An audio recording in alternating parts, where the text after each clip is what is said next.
भगवान श्री अर्थ तो कमाया, पर शुरुआत ही गलत हो गई। कोई 6-7 साल का ही था जब काम वासना सक्रिय हो गई, और 10 से 36 की उम्र तक इस कदर वीर स्खलित किया कि कोई हिसाब नहीं। और यह भी बता दूं कि केवल 7 महीने ही मां के गर्भ में रहकर मैं बाहर आ गया था। आपका स्वभाव कल से बेचैन है। जब वह वीरी न बचा सका तब प्रज्ञा कैसे पैदा हो? तभी तो मूढ़ हूं और बिना जानने का दावा करता हूं। संन्यास लेकर भी पलायन ही कर रहा हूं। क्रोध और अहंकार से बुरी तरह ग्रसित हूं। बस चमड़ी मानसी बढ़ा है। स्वभाव खुद कर करके हार गया। प्रभु, अब आप ही कुछ करें। पहली बात, जो बीता सो बीता, जो हुआ उसे न तो अनहुआ किया जा सकता है, न करने की चेष्टा में व्यर्थ समय गंवाने की कोई जरूरत है। अतीत के लिए रो मत, भविष्य के लिए प्रार्थना करो। अतीत के लिए पछताओ मत, क्योंकि उस पछतावे में भी गंवाया गया समय फिर लौट कर नहीं आएगा। उतना समय तो गया, कुछ किया नहीं जा सकता। जो गया गया। अब पछताओ मत, क्योंकि पछतावे में गया समय भी व्यर्थ जाएगा।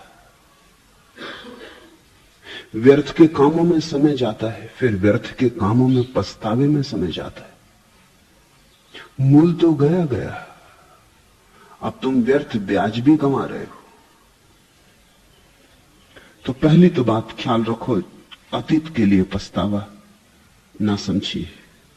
अतीत का अर्थ ही यह है कि जो अब हमारे हाथ के बाहर हुआ, तीर छूट चुका, अब उसे वापस तुम तर्कस में न लौटा सकोगे। लेकिन चिंता का कोई कारण नहीं। ये चिंता भी उसी मन का जाल है जिसने अतीत को गंवाया। अब वही मन चिंतातुर होकर वर्तमान को गंवाएगा। तब किसी दिन भविष्य में जब भविष्य वर्तमान बनेगा, तुम पछतावे के लिए पछताओगे। ऐसा चक्र है, दुष्ट चक्र, जिसमें आदमी फंसता चला जाता है। बहुत ठीक से सभी के समझ लेने की बात है, किसी एक के नहीं, क्योंकि प्रश्न होंगे अलग अलग। लेकिन इस संबंध में सभी का प्रश्न एक है। अतीत के लिए सभी पछताते हैं। कोई काम वासना में गंवाया इसलिए पछताता है, किसी ने क्रोध में गंवाया इसलिए पछताता है, किसी ने लोभ में गंवाया इसलिए पछताता है। अतीत के लिए सभी पछताते हैं, और इससे बड़ी कोई मूढ़ता नहीं है। कुछ किया ही नहीं जा सकता। जब कुछ किया ही नहीं जा सकता, छोड़ो बात। कल नहीं जाग पाए सोए, फिक्र छोड़ो। अब तो बीते कल में जाग ना सकोगे। आज जागो, आज ही प्रारंभ है। देर कितनी ही हो गई हो, इतनी देर कभी नहीं हो जाती कि जीवन रूपांतरित ना हो जाए। अगर इतनी समझ भी शेष है कि अतीत मैंने व्यर्थ गंवाया, तो काफी समझ शेष है। एक किरण भी शेष है तो सूरज को खोजा जा सकता है। एक बीज भी शेष है तो पूरा उपवन निर्मित किया जा सकता है।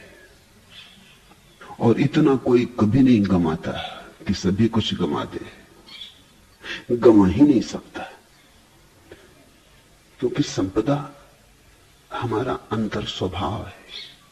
हम कितना ही गंवाएं, गंवाने से हम मुश्किलें खड़ी कर देते हैं स्वयं तक आने में, लेकिन स्वयं नष्ट नहीं हो जाता। समय हम कितना ही व्यर्थ करें, इससे स्वयं व्यर्थ नहीं हो जाता। तुम आज भी लौट सकते हो, तुम आज भी अंतर यात्रा पर आ सकते हो। थोड़ी अड़चन होगी। कल जो मैंने कहा वो तुम्हें निराश करने को नहीं कहा है, वो तुम्हें सजग होने को कहा है। यही मनुष्य का उलझाव है। जो सुलझाव के लिए कहा जाता है उससे भी उलझाव खड़ा हो जाता है। कल जो मैंने कहा वो तुम्हें उदास होने को नहीं कहा है, इसलिए नहीं कहा कि तुम अतीत के लिए पछताओ, इसलिए कहा है कि ऐसे भी देर बहुत हो गई, पर अब और देर मत करो, जब जागे तभी सुबह। यदि बचपन ब्रह्मचर्य में बीता होता तो अंतर यात्रा सुगम होती। रास्ते पर कंकड़ पत्थर न होते, फूल बिछे होते। रास्ता अभी भी है, फूल नहीं, थोड़ा कंटकाकीर्ण होगा, थोड़े कंकड़ पत्थर होंगे, ऊबड़ खाबड़ होगा, बस इतना ही फर्क पड़ रहा है। जहां सुगमता से यात्रा हो सकती थी वहां थोड़ी दुर्गम होगी। जहां क्षण में पहुंचा जा सकता था वहां थोड़ा ज्यादा समय लगेगा, थोड़ा तप होगा, थोड़ी कठिनाई होगी, हाँपोगे थोड़े, पसीना बहेगा थोड़ा, बहुत नीचे उतर गए, चढ़ना होगा। ब्रह्मचर्य होता उतरे ही ना होते, चोटी पर ही होते। चलना समतल भूमि में होता, खाई खड्ड में उतर गए, चढ़ना होगा, बस इतनी ही बात है। पछताओ मत, इतनी ही शक्ति को तपश्चर्या में लगाओ, चढ़ने में लगाओ, और चढ़ने को दुख और उदासी से मत करो। सौभाग्य समझो कि अभी भी जाग गए। बहुत हैं जो अभी भी नहीं जागे। तुम छोटे ही गड्ढे में उतर के जाग गए, बहुत हैं जो गहरी खाइयों में उतर गए हैं और उतरे ही चले जाते हैं। सदा जीवन का विधायक रूप देखो ताकि तुम उदास ना हो जाओ, क्योंकि जो उदास है उसके पैरों में पत्थर बन जाते हैं, क्योंकि जो निराश है वो थक के बैठ जाता है। और मैं कई लोगों को जानता हूं जो मंजिल के सामने ही थक के बैठ गए। उठ जाएं तो मंजिल सामने, अक्सर ऐसा होता है। लंबी यात्रा तो लोग पार कर लेते हैं, फिर जब मंजिल करीब आ जाती तब थक के बैठ जाते, 2 कदम चलना मुश्किल हो जाता है। लंबी यात्रा तो आसाम में कर लेते हैं पूरी, जब मंजिल सामने आती है तब अपनी थकान का अनुभव होता है, बैठ जाते हैं, कहते हैं अब तो पास है, अब तो पहुंच जाएंगे। बैठ के सो भी सकते हो। और मंजिल कुछ ऐसी है, गत्यात्मक है। तुम बैठ जाओगे, मंजिल बैठी ना रहेगी, मंजिल भाग रही। जब आंख खोलोगे शायद पाओगे मंजिल अब सामने नहीं, किसी क्षण में थी, किसी भाव दशा में सामने थी, किसी दूसरी भाव दशा में सामने ना होगी। मंजिल कोई स्थिर चीज नहीं है, कोई वस्तु नहीं है, भावोन्मेष है। तो किसी प्रेम के क्षण में, प्रार्थना के क्षण में पास होती, जब प्रेम खो जाता है, प्रार्थना खो जाती, दूर हो जाती। दूरी और पास होना तुम्हारे मन की अवस्थाओं पर निर्भर है। जब मन बिल्कुल नहीं होता तो तुम मंजिल के भीतर होते हो, तुम भवन के भीतर होते हो, मंदिर के भीतर होते हो। जो गया गया, चिंता का कोई भी कारण नहीं। सभी ने गमाया है, तुमने अकेले थोड़ी गमाया। सभी भटके, तुम अकेले थोड़ी ही भटके हो। शायद भटकाव भी जरूरी था, शायद वही भटकाव तुम्हें मेरे पास ले आया है। इसे मैं कहता हूं जीवन को विधायक ढंग से देखने की दृष्टि। उस दिन वो एक शराबी आया, उसने कहा कि मैं बर्बाद हो गया शराब पी पी के, अब तो छोड़ भी नहीं सकता हूं, ऐसी गहन आदत बन गई, मन की ही नहीं शरीर की भी आदत बन गई। अब तो छोड़ता हूं तो शरीर में भी बेचैनी अनुभव होती। अब तो मेरे चिकित्सक भी कहते हैं कि छोड़ना आसान न होगा, शरीर की जरूरत हो गई है। मैंने तो जीवन यूं ही गंवाया। वो रोने लगा, उसने सिर पीट लिया। मैंने कहा इसे भी थोड़ा गौर से देख, बहुत हैं जो शराबी नहीं है और मेरे पास नहीं आए, शायद तेरी शराब ही तुझे मेरे पास ले आए। शराब को भी धन्यवाद दे, जीवन को शुभ की दिशा से देख। कभी कभी मंदिर का रास्ता मधुशाला से होके भी जाता है, कभी कभी मंदिर के पड़ोस में जो रहता है वो चूक जाता है और मधुशाला से आने वाला पहुंच जाता है। उठने के लिए गिरना जैसे जरूरी है, पाने के लिए खोना जरूरी है, नहीं तो पाने का पता ही नहीं चलता। इसलिए तो हम बचपन को खोते। अब दोबारा जब हम बचपन को पाएंगे, होश पूर्वक खोजेंगे, निर्मित करेंगे, तब हम समझेंगे उस सौभाग्य को। सभी बच्चे रहे, लेकिन किसने जाना उस सौभाग्य को, यूं ही गंवा दिया। और जीसस कहते हैं जो बच्चों की भांति होंगे वो मेरे प्रभु के राज्य के अधिकारी। और हम सभी बच्चे थे, और जब हम बच्चे थे तब हमें कुछ भी पता नहीं चला कि हम प्रभु के राज्य के अधिकारी राज्य के भीतर थे। पता कैसे चलता? मछली को पता चलता है सरोवर का जब मछुआ उसे जाल में खींच कर रेत पे पटक लेता है, तब तड़फड़ाती है, तब रोती चिल्लाती है, तब वो कहती हाय, ये जाना ही ना अब तक कि मैं सरोवर में थी। सरोवर को जानना हो तो रेत पर तड़फना जरूरी है, ऐसा जीवन का गणित है। तो घबराओ मत, जो हुआ हुआ, तड़फ लिए रेत पर काफी। इतना जीवन भी अगर शेष है कि तड़फन अनुभव होती है तो सरोवर दूर नहीं, कहीं पास ही। रेत से सरोवर कितने दूर हो सकता है? रेत जल के पास ही पास है, जल के किनारे पर ही रेत है। अगर तड़फ रहे हो,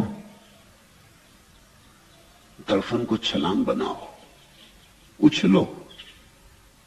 कई बार तो ऐसा होता है कि आकस्मिक रूप से उछलती मछली रेत में पानी में वापस पहुंच जाती, रास्ता भी पता नहीं होता कहां जाए। तड़फ इतनी होती है कि आंखें अंधी हो जाती, बुद्धि धुंधली हो जाती, लेकिन तड़फ ही ले जाती, तड़फ ही ले गई है। भक्तों से पूछो, वो कहते हैं जो तड़फा उसने पाया, जो रोया उसे मिला। दिल भर के रो लो, आंसू धो देंगे जीवन को, लेकिन विधायक ढंग से देखो।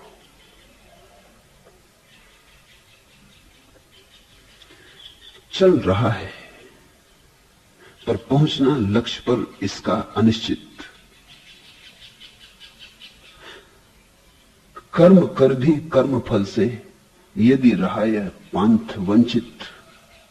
विश्व तो उस पर हंसेगा, खूब भूला खूब भटका, किंतु गाय पंक्तियां दो वह करेगा धैर्य संचित। व्यर्थ जीवन की रटन क्या, दो नैन मेरी प्रतीक्षा में खड़े। यही श्रद्धा है कि परमात्मा तुम्हारी बाट जोहता है। कितने ही दूर चले गए, सत्य तुम्हारी प्रतीक्षा करता है। तुम ही नहीं खोज रहे हो, परमात्मा भी तुम्हें अंधेरे में खोज रहा है। जीसस ने कहा है, गड़रिया आता है सांझ सूरज के ढले, अपनी गाड़रों को संभालता हुआ, भेड़ों को संभालता हुआ, अचानक पाता है एक खो गई, सबको छोड़ देता है, वहीं उस एक की तलाश में निकल जाता है। उस अंधेरी रात में सब कुछ छोड़ जाता है, असहाय, उस एक की खोज में निकल जाता है जो भटक गई। और जब उसे पा लेता है तो उसे कंधे पर रख के लौटता है। ठीक कहा, जान के कहा, पता है जीसस को जब वो कह रहे हैं, किंतु गाय पंक्तियां दो वह करेगा धैर्य संचित। व्यर्थ जीवन की रटन क्या, दो नैन मेरी प्रतीक्षा में खड़े। जो गया गया, व्यर्थ था, व्यर्थ सही, पर कोई तुम्हारी प्रतीक्षा करता है। तुम्हें नहीं खोजते, परमात्मा भी खोजता है। अगर तुम ही खोजते और वो न खोजता तो मिलना हो ही नहीं सकता था। मिलना कहीं एक तरफा हुआ। हाथ दो ताली से ताली हाथ दो हाथों से बजती। तुम अकेले ही ताली बजाते होते हो, परमात्मा का हाथ उत्सुक न होता ताली बजने वाली नहीं थी। ताली बहुत बार बजी, उसका हाथ भी आतुर है, उतना ही जितना तुम्हारा। पंथ जीवन का चुनौती दे रहा है हर कदम पर। आखिरी मंजिल नहीं होती कहीं भी दृष्टिगोचर। धूल से लद स्वेद से सिंच हो गई है देह भारी। कौन सा विश्वास मुझको खींचता जाता निरंतर। पंथ क्या, पथ की थकन क्या, स्वेद कण क्या, दो नयन मेरी प्रतीक्षा में खड़े। मत देखो धूल जो राह पर इकट्ठी हो गई, मत गिनो सूल जो राह पर मिले। नजरें उठाओ, दो नयन मेरी प्रतीक्षा में खड़े। भक्त की भाषा बोलो तो भगवान तुम्हारी प्रतीक्षा कर रहा है। ज्ञानी की भाषा बोलो, सत्य आतुर है अनावृत होने को। जिससे दुल्हन आतुर है, आए दुल्हा उठाए घूंघट। सत्य आतुर है। घबराओ मत, भूलों चूकों का हिसाब मत रखो। परमात्मा कृपण नहीं, कंजूस नहीं। पंडितों ने पुरोहितों ने तुमसे कितना ही कहा हो कि वो तुम्हारे पापों का हिसाब रखेगा, मैं तुमसे कहता हूं वो पापों का हिसाब रख ही नहीं सकता। परमात्मा और पापों का हिसाब रखे, ये बात ही कुछ बड़ी दुकानदारी की हो जाती। तुम कितने ही भटको भूलो, तुम कितने ही अंधकार में निकल जाओ, उसका हाथ तुम्हें खोज ही रहा है। इसलिए विधायक दृष्टि को पकड़ो। पहली बात, जो हुआ हुआ। समझो कि देखा था एक दुख स्वप्न, इससे ज्यादा है भी नहीं तुम्हारी जिंदगी। ब्रह्मचर्य भी एक मधुर स्वप्न है। ब्रह्मचर्य भी एक मधुर स्वप्न है। निश्चित ही रात अगर मधुर स्वप्न देखे तो सुबह तुम थोड़े ज्यादा मुस्कुराते उठते हो, बस इतना ही फर्क है। रात दुख स्वप्न देखे, छाती पर राक्षसों को सवार देखा, पहाड़ से गिराए गए, चट्टानों पर पीटे गए, छाती पर हिमालय रख दिया किसी ने। सुबह उठते हो थोड़े परेशान से, लेकिन परेशानी कितनी देर टिकती। आखिर ये भी सपना है, दुख स्वप्न, नाइटमेयर, पर है तो सपना। और मधुर सपनों से मिली हुई ताजगी, गंध, वो भी कितनी देर टिकती है। घड़ी में दोनों खो जाते। जागो, ब्रह्मचर्य व्यभिचार दोनों निद्रा में हुए। हो सकता कि मधुर सपने देख लेते, जब सपने देखने ही थे मधुर देख लेते। अच्छा, न देख पाए, छोड़ो, सपने सपने। अब तुम देखना मन का उलझाव क्या है। जब मैं कह रहा हूं सपने सपने हैं, तब जिन्हें व्यभिचार करना वो कहेंगे अरे पहले न सोचा, चलो अभी भी क्या देर हुई। अगर सपने ही हैं दोनों तो फिर व्यभिचार ही चुन लो, फिर ब्रह्मचर्य की पंचायत क्या। कल मैंने तुमसे कहा था अगर ब्रह्मचर्य हो सत्य के पास आना सुगम हो जाएगा। तो तुमने सोचा बड़े पाप किए, व्यभिचार किया, बड़े भोग में डूबे रहे, तो तुम थके मांदे, उदास, धूल सने, परेशान, व्यथित आ गए। कल मैंने कहा था यदि बच्चे ब्रह्मचर्य में पल सके तो उन्हें संसार का अनुभव प्रगाढ़ होगा। ब्रह्मचर्य की पृष्ठभूमि में जीवन की सारी रेखाएं साफ उभर आएंगी। तुम्हें उदास करने को न कहा था। अब तुम तो बच्चे हो नहीं सकते, इस जन्म में तो नहीं, अगले जन्म में होगे। अगर न जागे तो होना ही पड़ेगा। ख्याल रखना, खैर, अगले जन्म में तुम शायद भूल ही जाओगे, क्योंकि होश से मरोगे इसकी संभावना बहुत कम। तो तुम्हारे बच्चे होंगे, कम से कम उनका ख्याल रखना। लेकिन वो तो तुमने न सोचा, तुम ये समझ के आ गए कि अब तो बात खत्म हो गई, अब तो प्रज्ञा का जन्म कैसे होगा। ये मैंने नहीं कहा था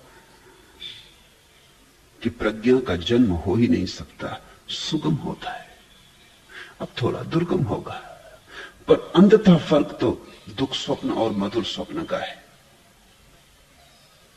रात सुख में बीत जाए तो सुबह तुम जरा और ढंग से उठते हो, एक प्रसाद होता है उठने में, ताजे होते हो, स्वस्थ मन होते हो, स्वच्छ गात होते हो, स्नान किए किए ताजे ताजे नहाए नहाए होते हो। मधुर स्वप्न की गूंज, मधुर स्वप्न की सहनाई भीतर बजती रहती। तुम्हारे पैरों में थोड़े घूंगर बंधे होते, थोड़ा संगीत होता है। दिन के लिए ये सहारा होगा।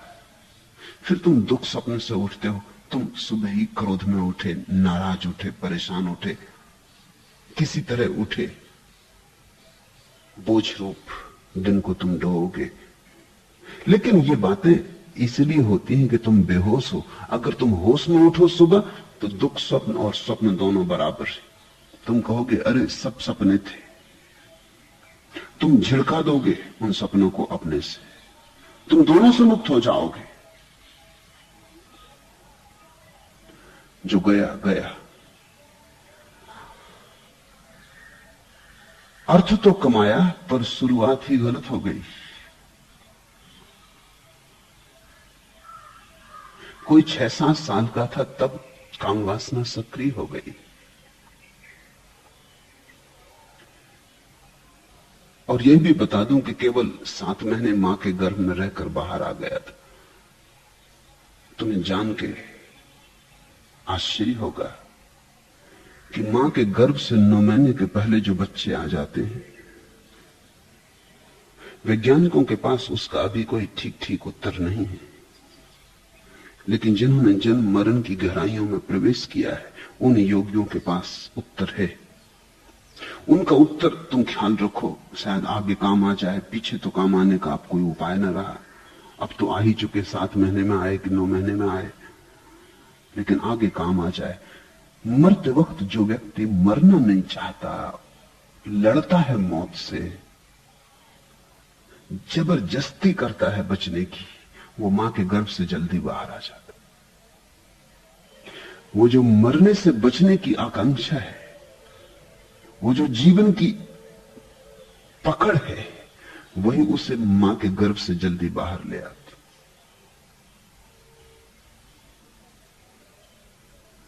अगर मरते वक्त कोई शांत मन स्वीकार भाव से मरे, मौत को अंगीकार करके मरे, अगर खूब अंगीकार करके मरे, तो वो ठीक समय पर पैदा होता है, कोई जल्दबाजी नहीं।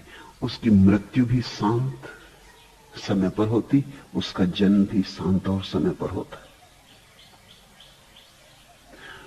जो लोग जबरदस्ती करते हुए मरते हैं, वो जन्म भी जबरदस्ती ले लेते हैं। और इसलिए दूसरी घटना भी घटी होगी। 6-7 साल की उम्र में काम वासना से भर जाने का अर्थ इतना ही कि पिछले जन्म में मरते समय तक काम वासना ने पीछा किया होगा। बहुत बूढ़े हैं जो मरते समय भी, मरने की आखिरी घड़ी में भी काम वासना से ही आतुर रहते। उस समय भी उनको काम ही घेरे रहता है। राम नाम सत्य, ये तो दूसरे कहते हैं जब वो मर जाते, वे खुद नहीं कह पाते। उनके लिए तो काम नाम सत्य है, वही भीतर धुन गूंजती रहती। तो चाहते हैं कि 2 दिन और मिल जाते जीने के, तो और भोग लेते, थोड़े पाप और कर लेते। एक आदमी मर रहा था, धर्मगुरु को बुला गया। धर्मगुरु ने कहा आप तो पछता लो, अब तो ये आखिरी सांस का वक्त आ गया। उसने कहा पछता ही रहा हूं और क्या कर रहा हूं। धर्मगुरु ने कहा पछता रहे हो तुम और पछता रहे हो, क्योंकि वो जाहिर आदमी था, कभी मंदिर न गया, कभी शास्त्र न छुआ, कभी सत्संग में बैठा नहीं, पछता रहा है, मरते दम तक भोग में ही लिप्त था। उसने कहा तुम और पछता रहे हो। उसने कहा हाँ पछता रहा हूं, लेकिन तुम गलत मत समझना, मैं उन पापों के लिए पछता रहा हूं जो कर न पाया, कर ही लेता। अब पछता रहा हूं, आखिरी घड़ी आ गई, समय ना बचा, और तुम जैसे मूढ़ों की बातों में पड़ के मैं कई पाप न कर पाया, सोच सोच कर रह गया, करूं न करूं। अब ये मौत आ गई, अब कौन उत्तर देगा। लोग पछताते मरते कि कर ना पाए, और थोड़ा धन कमा लेते, और किसी स्त्री से प्रेम रचा लेते, और किसी पुरुष को पा लेते, और कोई पद पर पहुंच जाते। बस ऐसा ही गोरख धंधा मन में होता है। राम का नाम उठ ही नहीं पाता, काम ही घेरे रहता है। तो अगर काम वासना मरते वक्त बुरी तरह घेरे रहे तो दूसरे जन्म में बड़े जल्दी आ जाएगी। हम अपना जीवन अपने हाथों निर्मित करते हैं, जो हम मांगते हैं मिल जाता है, यही यहां उपद्रव है। सोच समझ के मांगना, जो मांगोगे मिल जाएगा, जो मांगोगे वो मिल ही जाता है, क्योंकि तुम ही बीज बोते हो, फिर तुम ही फसल काट लेते हो। मरते वक्त अगर काम वासना रही तो अगले जन्म में जल्दी ही काम वासना के बीज पक जाएंगे। अगर मरते वक्त राम की याद रही और काम का कोई भाव ना रहा तो अगले जन्म में ब्रह्मचर्य आसान हो जाए। राम के भाव में डूबा जो मरता है, उसने काम के बीज को दग्ध करने के लिए बड़ा उपाय कर लिया, वो देर तक ब्रह्मचर्य में जी सकेगा। इसी आधार पर तो हम जब कोई मर जाता है तो उसकी अर्थी के आसपास राम नाम सत्य कहते हैं। इसी आधार पर तो गंगा जल उसके मुंह में डालते हैं। वो खुद तो न कर पाए, वो तो शराब में रहे, गंगा जल जचा नहीं। वो खुद तो नाम न ले पाए, मरते आदमी के कान में हम गायत्री पढ़ते हैं,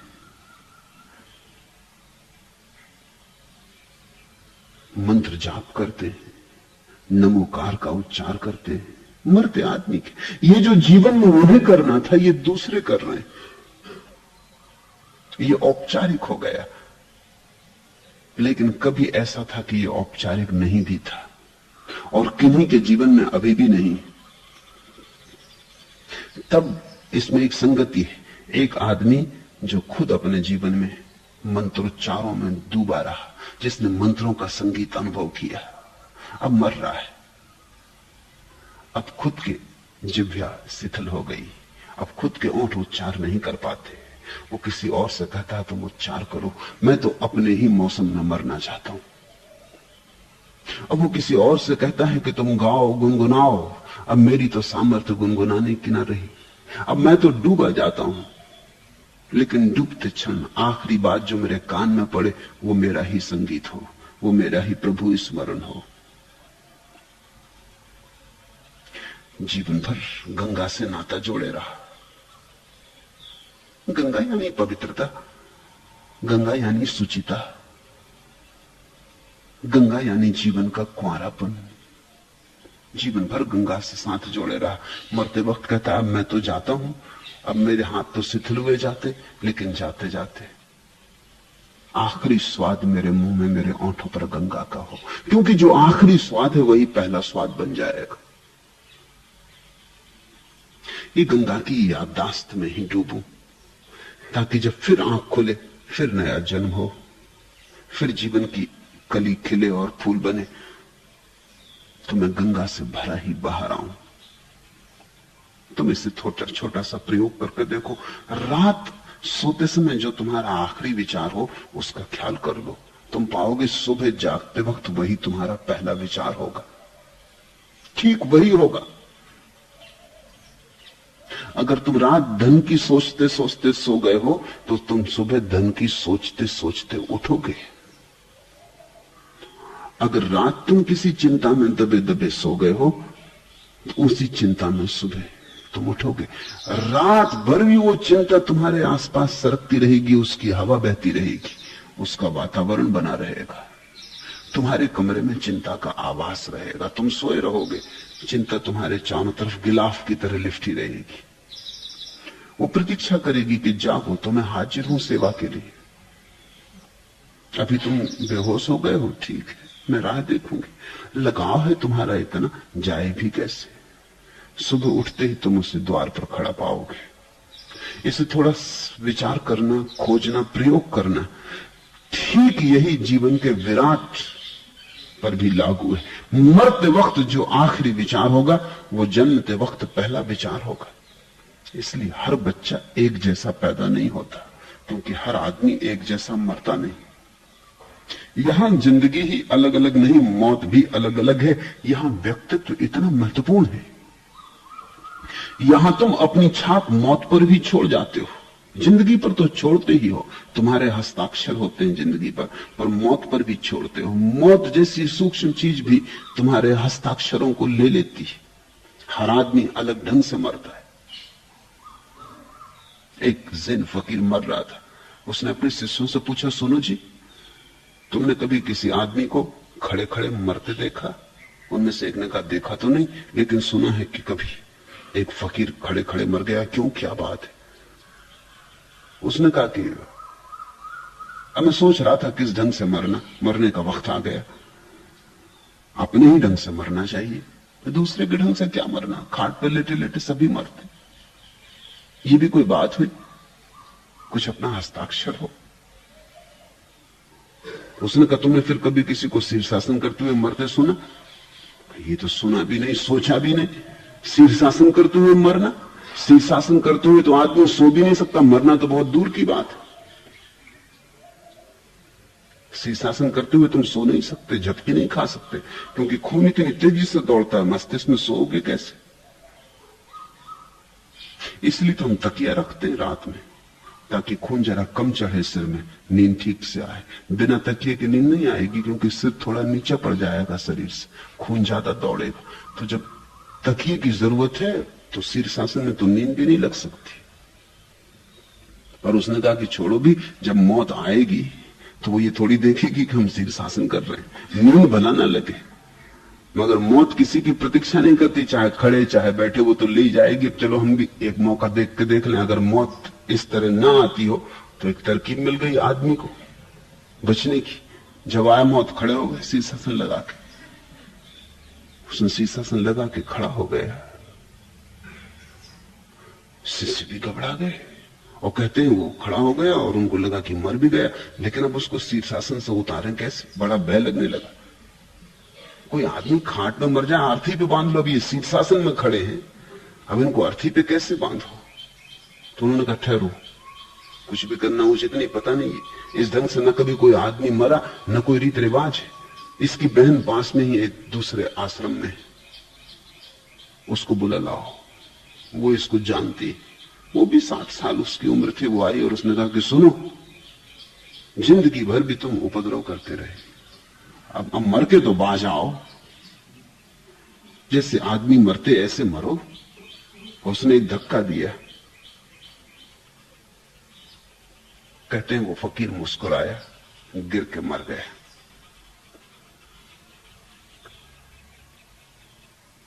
हर आदमी की मौत भी अगर तुम बहुत गौर से देखो तो उसमें तुम विशिष्टता पाओगे। कोई रोता चीखता मरेगा, कोई शांत मौन मरेगा, कोई गीत गुनगुनाता मरेगा। किसी के पास तुम्हें लगेगा कि नृत्य चल रहा है, एक संगीत बज रहा है, एक ओंकार की ध्वनि हो रही। किसी का चेहरा तुम पाओगे मर के कुरूप हो गया, और किसी का चेहरा तुम पाओगे ऐसा सुंदर कभी भी न था।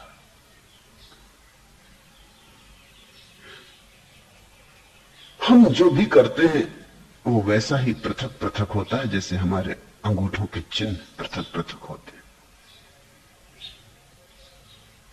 सभी कुछ व्यक्तित्व से भरा है।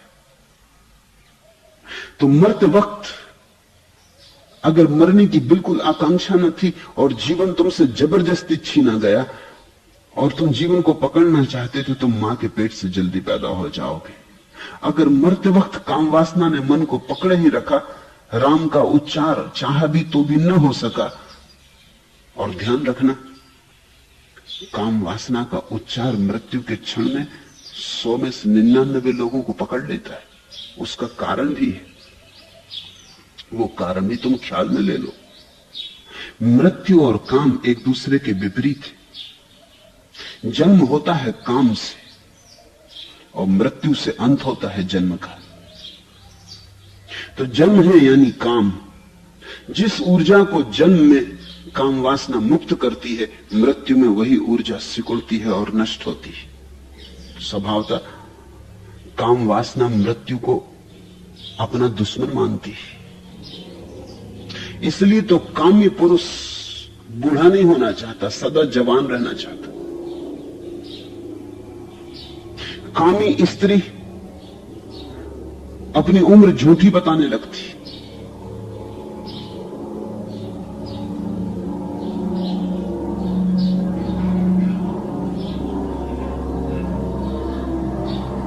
कल ही मैं एक छोटी सी कहानी पढ़ रहा था। एक युवती अपनी मां से बोली, मां का जन्मदिन था, क्योंकि वो देख रही कि मां की उम्र बढ़ती तो नहीं, उल्टी घटती जाती। पिछले साल अगर 35वां जन्मदिन मनाया था, तो इस बार वो 34वां जन्मदिन मना रही। तो उसने कहा कि मां, और सब तो ठीक है, मुझ में और तुम में कम से कम 9 महीने का फर्क रखना। तो बड़ी झंझट होगी, लोग क्या कहेंगे।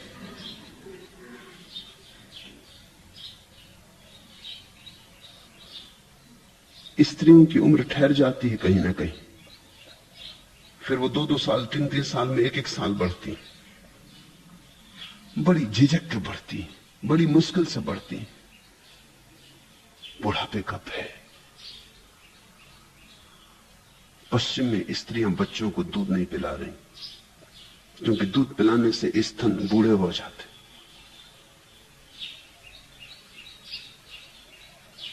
पश्चिम में स्त्रियां मां बनने में जरा भी उत्सुक नहीं रह गई हैं, क्योंकि बच्चों को जन्म देने का मतलब है अपनी मौत को पास बुलाना। हर बच्चा तुम्हारे जीवन का कुछ हिस्सा ले जाता। जवानी बनी रहे किसी भी कीमत पर। काम वासना बुढ़ापे से भयभीत है, क्योंकि फिर बुढ़ापे का जब कदम उठ गया तो फिर मौत ज्यादा दूर नहीं। बुढ़ापा आ गया तो कब्र फिर कितनी दूर रही। मरघट के द्वार पर तो आ ही गए, अब ज्यादा देर न लगेगी। अगर बचना हो तो पहले बुढ़ापे से बचना चाहिए, तो फिर मौत से शायद बचना हो जाए। आदमी की कथाओं में, सारी मनुष्य जाति की कथाओं में तुम ऐसे लोग पाओगे जो मरे नहीं। वो हमारी काम वासना के प्रति थे। कोई अश्वत्थामा मरता ही नहीं, कोई आल्हा ऊदल मरते ही नहीं। सारी दुनिया में ऐसी कथाएं हैं कि कोई व्यक्ति जिए ही चला जाता। तुम भी बड़े प्रभावित होते हो अगर कोई कह दे कि फला सन्यासी गांव में आया, उसकी उम्र 200 साल, चले गिरे चरणों में, बड़े चमत्कृत हो गए। चमत्कार क्या है इसमें? चमत्कार ये कि जो आदमी 200 साल जिंदा रह गया, पता नहीं कोई जड़ी बूटी दे दे, कोई ताबीज दे दे, आशीर्वाद दे दे, तुम भी रह जाओ। ये तुम्हारे भीतर मरने का जो डर है, भय, वही तुम्हें चमत्कृत करता है। उसी को चमत्कृत करने के लिए साधु अपनी उम्र बड़ी करके बताते हैं। तुम थोड़ा सोचो, स्त्रियां उम्र छोटी करके बताती हैं, साधु बड़ी करके बताते हैं, मगर मतलब दोनों का एक ही, प्रयोजन एक ही है। स्त्रियां छोटी करके बताती हैं, वो कहते हैं मौत बहुत दूर। साधु बड़ा करके बताते हैं कि हम तो पार कर चुके हो, मौत को हरा चुके। मगर दोनों ये कह रहे हैं कि किसी भांति हम मौत से दूर, मौत हमें छू नहीं सकती। लेकिन ये कामी की ही वासना है। तो पिछला जन्म, पिछला जीवन, पिछली मौत तुम्हारे इस जन्म को प्रभावित कर जाती। पर ये सब हो चुका। ये मैं तुमसे इसलिए नहीं कह रहा हूं कि तुम इसके लिए उदास हो, मैं तुमसे इसलिए कह रहा हूं ताकि आगे तुम फिर ऐसी भूलें ना करो। एर्नोल्ड टॉयनबी ने अपने एक पत्र में लिखा है, इतिहास पढ़ना जरूरी है ताकि लोग वही भूलें दोबारा न करें। ये बात ठीक समझ में आती। लोग कहते हैं इतिहास नहीं दोहरता, लेकिन यह तभी संभव है जब इतिहास को ठीक से समझ लिया जाए, तभी नहीं दोहरेगा, नहीं तो दोहरेगा दोहरेगा। जो मैं तुमसे कह रहा हूं वो तुम्हें उदास करने को नहीं, बल्कि तुम्हें भविष्य के प्रति आशा से भरने को, कि अब तुम्हारे हाथ में सूत्र है। अब तुम दोबारा उस भांति मत मरना, और अब तुम दोबारा काम वासना से भरे मत भरना। यही मैं तुमसे कहता हूं कि मरते वक्त काम वासना बहुत जोर से पकड़ती। तुमने देखा जब दिया बुझने लगता तो भभक के जलता, एक बार ऐसा जलता है जैसा कभी नहीं जला था। मरने के पहले काम वासना भी भभक के जलती है। मौत आ गई तो जो सदा की छिपाई हुई ऊर्जा थी, दबाई हुई ऊर्जा थी, कृपणता थी, अब तो मौत आ गई, सब छूटने लगा हाथ से, अब भभक के जलती, एक जोश में तुम्हें चारों तरफ से घेर लेती। मरता हुआ आदमी 100 में 99 मौकों पर काम वासना से घिरा मरता है। चिल्लाओ तुम मंत्र, पढ़ो तुम गीता, उस तक नहीं पहुंचेगा, क्योंकि वो भीतर तो काम वासना की लिहाफ में लिपटा हुआ है। मरते वक्त और काम वासना से बच जाना बड़ा कठिन। ये तभी संभव है जब जीवन भर तुमने काम वासना के प्रति सजगता साधी हो, और तुम्हारी काम वासना से इतनी पहचान हो गई हो कि जब वो आखिरी भवक के जले तब तुम हंस के कहो कि अच्छा तो अब दिया बुझा, और तुम साक्षी रह सको, तुम कहीं तादाद में ना कर लो। आपका स्वभाव कल से बेचैन है। जब वह वीर न बचा सका तब प्रज्ञा कैसे पैदा हो। अगर तुम बचे हो तो वीर भी बचा है। वीर के संबंध में कुछ बात समझ लेनी जरूरी है। पहली बात कि वीर कुछ ऐसी बात नहीं है कि कोई निश्चित संपदा है, रोज पैदा हो रहा है। ये बड़ी भ्रांति है तुम्हें कि वीर कोई निश्चित संपदा है। ये कोई फिक्स्ड बैंक अकाउंट नहीं कि 100 रुपए जमा, 1 रुपया खर्च हो गया 99 बचे, एक और खर्च हो गया 98 बचे। वीर सृजनात्मक है, ये रोज पैदा हो रहा है। तुम्हारे भोजन से, श्वास से, श्रम से, विश्राम से रोज पैदा हो रहा है। इसलिए इससे घबराने की कोई जरूरत नहीं है। ब्रह्मचर्य को तुम कृपणता मत समझ लेना, जो कि अक्सर हुआ है। कंजूस आदमी ब्रह्मचारी हो जाते, वो भी एक तरह का की कंजूसी। न धन खर्च कर सकते, न वीर खर्च कर सकते। मैं तुम्हें कंजूस बनने को नहीं कह रहा हूं, न बुद्ध कह रहे हैं, न पतंजलि कह रहे हैं। वस्तुतः वे ये कह रहे हैं कि इसके पहले कि तुम खर्च करो, काफी हो तुम्हारे पास,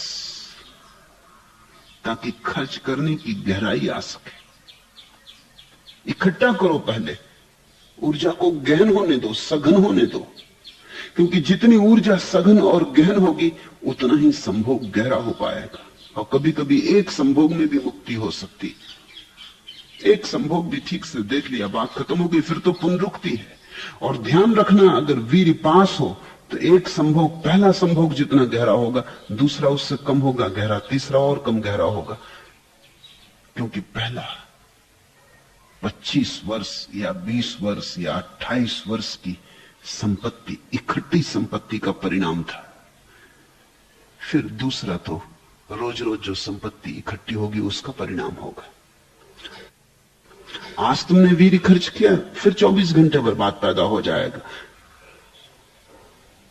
लेकिन ये रोजमर्रा का पैदा होने वाला वीर्य है। इससे तुम वो गहरा अनुभव न पा सकोगे जो ब्रह्मचारी पाता है। इसलिए ये मत सोचो कि वीर्य खत्म हो गया, आप क्या करें। वीर्य आज भी पैदा हो रहा है, रोज पैदा हो रहा है। वीर्य तो तुम्हारा जीवन है। अगर तुम आज भी ब्रह्मचर्य की दिशा में थोड़े कदम उठाओ तो तुम्हारा सरोवर फिर भरने लगेगा। जीवन का दान अनंत है, जीवन कृपण नहीं है। तुम्हारी भूल चूक के कारण जीवन ये नहीं कहता कि बस हो गया, तुमने भूल की अब तुम्हें ना मिलेगा। जीवन तुम्हें 1000 बार देता है। तुम 1000 बार भूल करो, वो 1000 एक बार देता है। तुम जीवन को हरा ना पाओगे। तुम घबराओ मत, जो समय गया गया, जाने दो। फिर आज तुम्हारे जीवन में ब्रह्मचर्य का भाव जगे। कहते हो 30-35 साल गुजर गए, गुजर जाने दो, तुम फिर से बच्चे हो जाओ। नहीं समझती तब करते भी क्या तुम? कोई समझाने वाला भी ना था, करते भी क्या तुम? जो समझाने वाले थे वो उल्टे। उनके कारण ब्रह्मचर्य तो पैदा नहीं होता, उनके कारण ब्रह्मचर्य जल्दी टूट जाता है। समझाने वाले ऐसे ना समझ कि उनके कारण और आकर्षण पैदा होता है। ये बड़ी हैरानी की बात है। 2 तरह के लोग हैं समाज में। एक है जो हर व्यक्ति की काम वासना का शोषण करना चाहते, तो फिल्में हैं, कहानियां हैं, उपन्यास हैं, गीत है, संगीत है, बाजार है।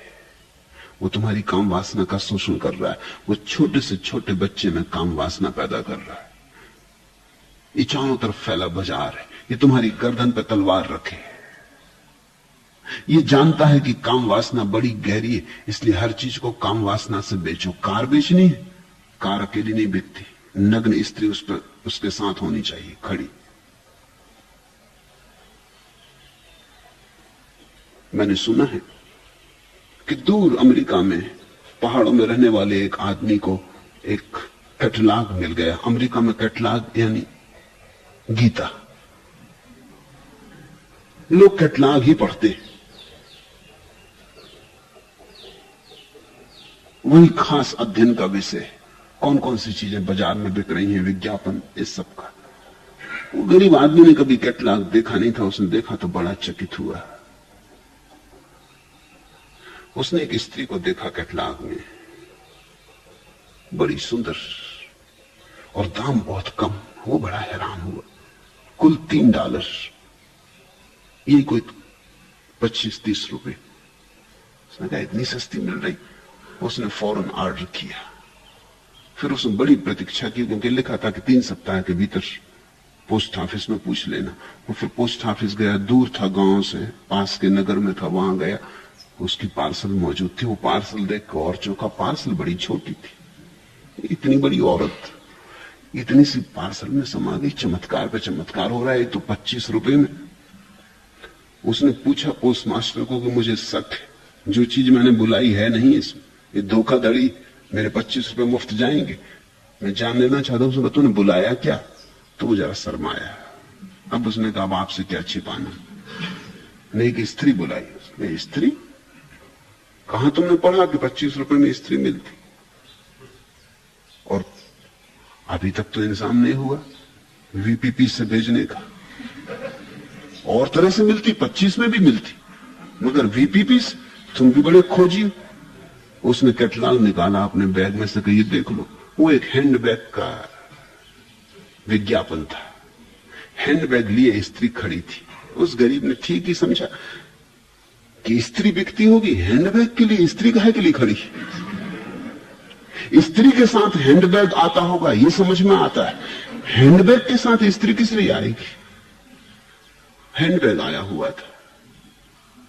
हर चीज को बेचना हो तो स्त्री को खड़ा करो। ऐसा लगता है कि और सब चीजें बहाने हैं। बिकती स्त्री है, बिकता काम है। तो एक तो चारों तरफ बाजार है, वो खींच रहा है तुम्हें कि तुम्हारी काम वासना जगे। जितने जल्दी जग जाए उतना अच्छा, क्योंकि उतनी चीजें बिक सके। दूसरी तरफ मंदिर, मस्जिद, चर्च के पुजारी वो खिलाफ है। वो इतने ज्यादा खिलाफ है कि उनकी खिलाफत आकर्षण पैदा कर रही है। वो हर एक के गले में एक ही दवा घोंट के पिलाए चले जाते हैं, ब्रह्मचर्य ब्रह्मचर्य ब्रह्मचर्य। उन बच्चों से ब्रह्मचर्य की बात करते हैं जिनको अभी काम वासना का भी पता नहीं। अभी रुको। और इन दोनों के बीच में प्राण घुटे जा रहे हैं। तो मैं जानता हूं तुम्हारा कुछ कसूर नहीं, कोई अपराध नहीं, कोई पाप नहीं। इधर बाजार है, उधर पुरोहित है, और दोनों की साठगांठ मालूम होती है। दोनों एक ही तरफ धकेल रहे हैं। सुख की गर्दन काट रही है दुनिया की तलवार, तो देख।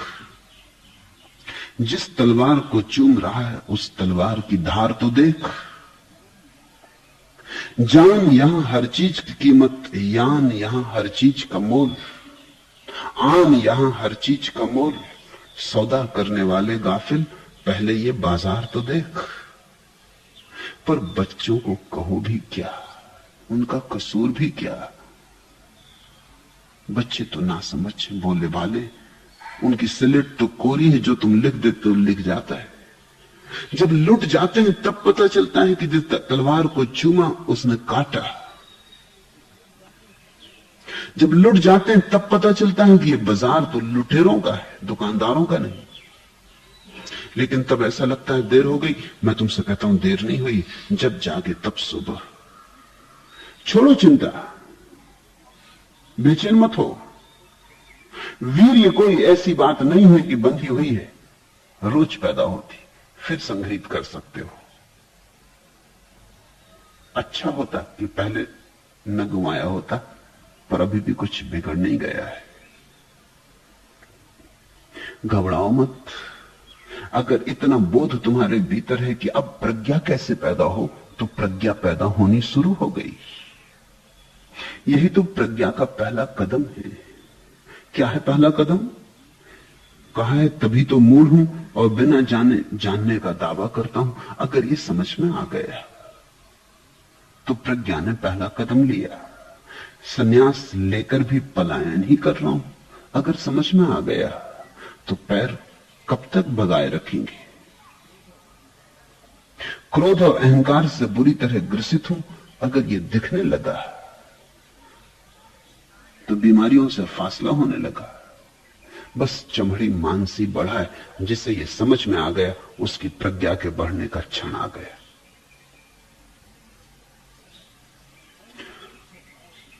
और ये उचित है भाव की स्वभाव खुद खुद कर करके हार गया। प्रभु अब आप ही कुछ करें। इस भाव को प्रार्थना बनने दो, इस असहाय भाव को पूजा बनने दो।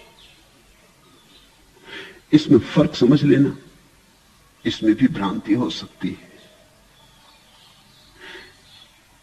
असहाय अवस्था से उठा हुआ यह भाव तुम्हें मुक्त कर सकता है, लेकिन निराशा से उठा हुआ यही भाव तुम्हें बर्बाद कर सकता है।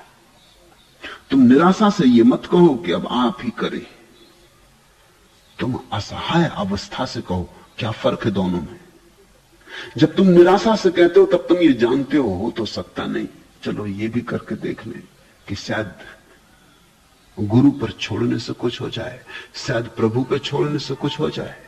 जानते तो तुम ये हो कि ये हो नहीं सकता। जब अपने किए ना हुआ तो इनके किए क्या होगा। मगर मजबूरी है, चलो इसको भी जांच लें, इसे भी देख लें। अगर निराशा से ये भाव उठा तो ये पूरा ना होगा, क्योंकि इसमें पहले ही प्राण नहीं है। असहाय अवस्था बड़ी अलग बात है। असहाय अवस्था का यह अर्थ नहीं कि यह हो नहीं सकता। असहाय अवस्था का इतना ही अर्थ है कि यह मेरे अहंकार से नहीं हो सकता, निरअहंकार से होगा। निरअहंकार से होगा, अहंकार से नहीं हुआ, निरअहंकार से निश्चय होगा। अहंकार की यात्रा करके देख ली, अब अहंकार छोड़ के देखो। लेकिन निराशा बिल्कुल नहीं है। अहंकार से हार हुई है लेकिन हार नहीं हुई है।